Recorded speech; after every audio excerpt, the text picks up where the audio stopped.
This is an impromptu video. I am here in the Maldives. It's fucking beautiful. Let me actually get a better view here before I start getting into this. But I realized that I have not done a video about how I think about eclipses and handling them, I guess you could say. I've done a video on the lunar nodes, the north and the south node, what they mean, why eclipses tend to be inherently malefic, or something that you look to not like, it's not a overly positive indication. It involves destruction, even if that ends up being positive. Look at this beautiful sunset. Like, I would film here, but I'm gonna be backlit, so I might as well film over here when I'm not as backlit in this way. Eclipses are inherently malefic energy of destruction, and solar eclipses being new beginnings of power that involve the downfall of a leader in the first place, and lunar eclipses being endings for the people in a chapter of the collective. There are certain ways to, I guess, work with them, and I want to talk about this eclipse cycle and what to expect and what I will be doing, tips I recommend. Not predictions for world events, which I have in other videos, but more so like an all-purpose guide to these eclipses for the average astro person out there who wants to work with them. So eclipses are when the sun, moon, and earth line up to cast a shadow. Sometimes it's red in the sky, sometimes it's black in the middle of the day. It's a time when light is obstructed. Light symbolically represents knowledge. It represents having things clear. So when that is obstructed, world events tend to happen because of lack of clarity. They're catalyst events that play out over the next 6 months. So for example, the solar eclipse in Sagittarius end of 2020 was right on the day of the Electoral College, and that was the day that Biden, even though there was some, had to go through the election and clarify things, and there was more proceedings, that was the day that the vote declared Biden president in the Electoral College, and that catalyst event led to the downfall and ending of one presidential leader into a new one. So they're catalyst events that then make more sense play out over the next half of a year. They are not usually the point of clarity. They're the point of a catalyst where ourselves, we are not familiar with where things end up, but they're important dates to look at. Oh my gosh, that was when that was set off. Like, there was an eclipse in January 2020. It was essentially when alarm bells started ringing around COVID. Sure, COVID was COVID-19, but January 2020 was when, like, literally that started coming out, and that's when I knew that January. I was like, this is what these eclipses in Capricorn are, like the dismantling of so many industries, so many power structures. Never let a crisis go to waste, like, just fucking came in with that, and that was that eclipse cycle in 2020. So 2022, solar eclipse in Taurus. Solar eclipses being the downfall of a leader, power structure, making room for a new one, and Taurus being usually related to tangible, fixed earth. So think about finances, think about natural resources. I'm expecting a large issue with natural resources. I guess we are getting into predictions, but I'm not looking at individual charts here because I just want to get out the generalities and an all-purpose explainer. Looking at natural resources, looking at commodities, looking at things inherently like oil, because Taurus, fixed earth, literal like oil beneath the soil. I'm expecting a lot of crises around that. April 30th will be that catalyst date. It is very configured in the charts of world leaders such as Zelensky, Biden, Putin, all of these world leaders. It is very configured because that 22-degree like fixed sign energy is very, that's like Putin's IC, which represents homeland and nationality. That is near Zelensky's MC within like 2 degrees, which is his public image, his career, or it's squaring it, I'm sorry. It's not exactly on it, but this 20 to 22 degree range of fixed signs is so active in the charts of all these leaders, where I am very, very predisposed to, and I mean common sense, thinking that this solar eclipse will be the downfall of one power structure around natural resources in light of the war in Ukraine. So things like cyber attacks, I've been talking about them, and they have been widely spoken about. This first week of April, one was caught basically by the US. There was a huge Russian bot server that the US intercepted, and that was the example of a significant cyber. I mean, there are probes going on. If you're into cybersecurity, like, I'm not going to speak on your behalf because I mostly have close people in that field that refer what I need to know for these videos that I don't share, like the specific details, because often I can't, but there's a lot of probing going on. There's a lot of weird stuff going on between both Russia and Ukraine because these have some of the highest concentrations of really skilled developers and hackers in the world. Unfortunately, and I actually recommend the All In podcast's most recent episode, not most recent, last week's, where they talk about this, where a lot of talent is going or remaining in Europe because of US immigration and tax issues, which prevent that tech hacker developer based talent, especially in Web3, from coming to the US, because financially it makes more sense to remain where they are. In Europe, a lot of cases, there's a high concentration of skilled hackers, coders, developers in Russia and Ukraine specifically, also like Serbia and places like that. But because of that, they're very well-matched opponents in that sphere, and there have been shutdowns in Ukraine, and I think that people don't realize the they're like, what is a cyber attack going to do? You shut down air traffic control, you can configure, you hacked air traffic control, plane crashes. You hack the banks and financial system, people cannot log in to access their money. I mean, that in some ways could be, I'm not gonna say worse than a nuke, but in a different way, terrible in a different way that can be more permeable and spreading everywhere. And with this Jupiter-Neptune conjunction, I think not only indicating I don't even know what to fucking believe with the spread of a fourth wave. Like, I don't even fucking know, because I don't think I'm gonna speak candidly, I do not think that those lockdowns in Shanghai have anything to do with a zero COVID policy. I mean, don't let a crisis go to waste, but like, there's something else going on there. Especially because the Mars-Saturn conjunction is happening in China's first house, which is like, there is a country, like, the sky's so fucking pretty right now. Look at this, look at this.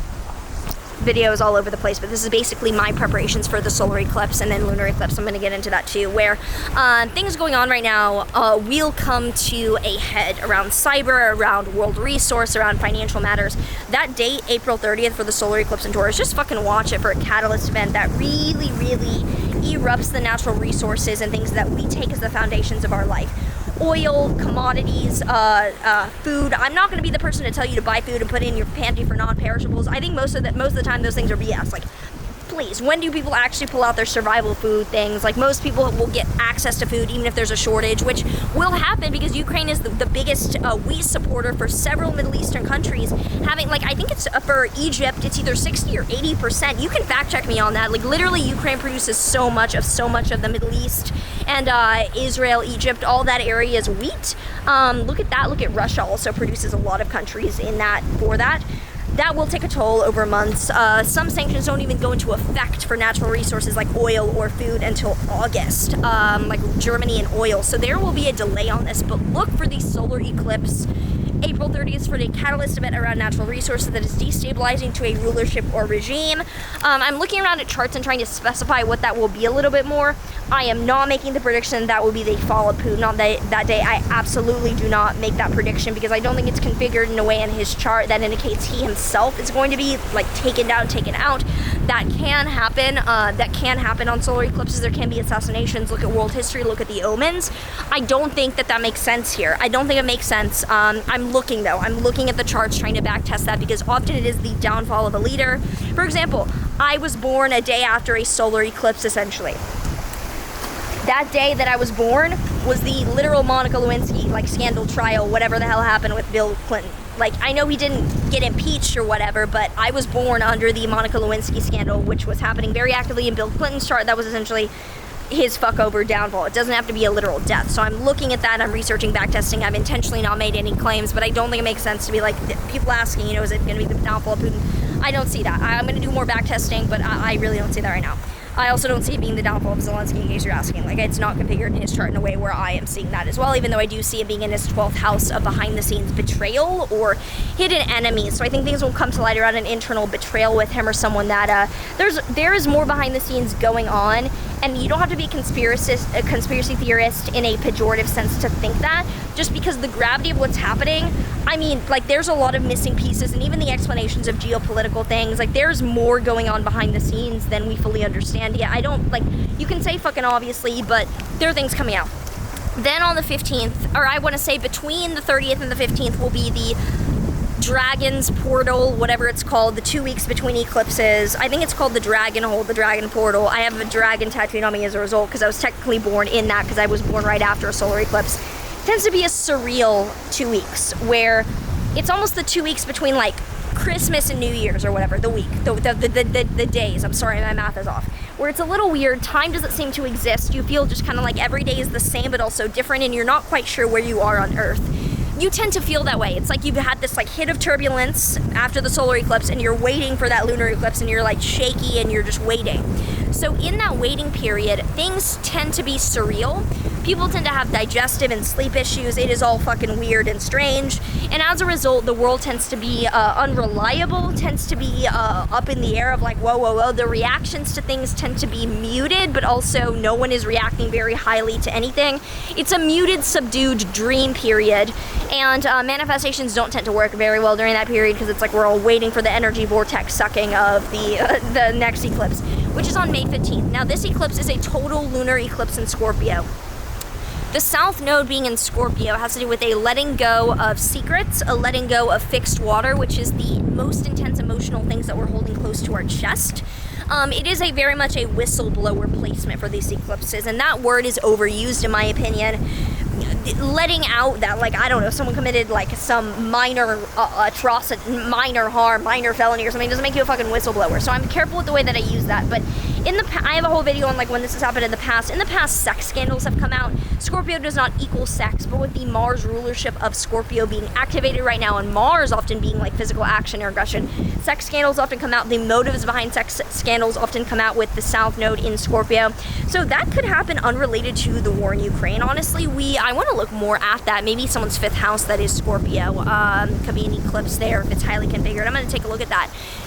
Lunar eclipses, opposed to solar eclipses, tend to be more concerned with the people because the sun is the leader, the sun is the person in power, the moon tends to be the people or the matter at hand on a collective level. Meaning that solar eclipses do more with authority, they tend to do more with, solar eclipses tend to do more with a leader in power being affected, versus lunar eclipses tend to deal more with the people letting go of something that is, a collective theme is ending. So with a letting go, a full moon, and something coming to light around like sex scandal or close to the chest, that's what I'm looking for, even unrelated to the war in Ukraine, even though this is highly, highly, highly configured. And I think that this could be a letting go, a breaking point, because this will be after May 9th, Victory Day. I just did a TikTok on Victory Day, but on Victory Day itself, on May 9th for Russia, the moon is crossing Putin's like Pluto midheaven South Node, which is literally like a destructive action he's known for publicly, and he's not going to go down without some sort of metaphorical like bullshit victory, you know what I mean? Like, he's not going to let nothing show for himself and his people, so even if it's not true, there will be some kind of a scene made leading up to it, because he's not going to be embarrassed on that day. 15th with the lunar eclipse, and with it, it's in Putin's first house. It is for Zelensky. It is happening in his sixth house, close to his Uranus. Again, behind the scenes things being unveiled.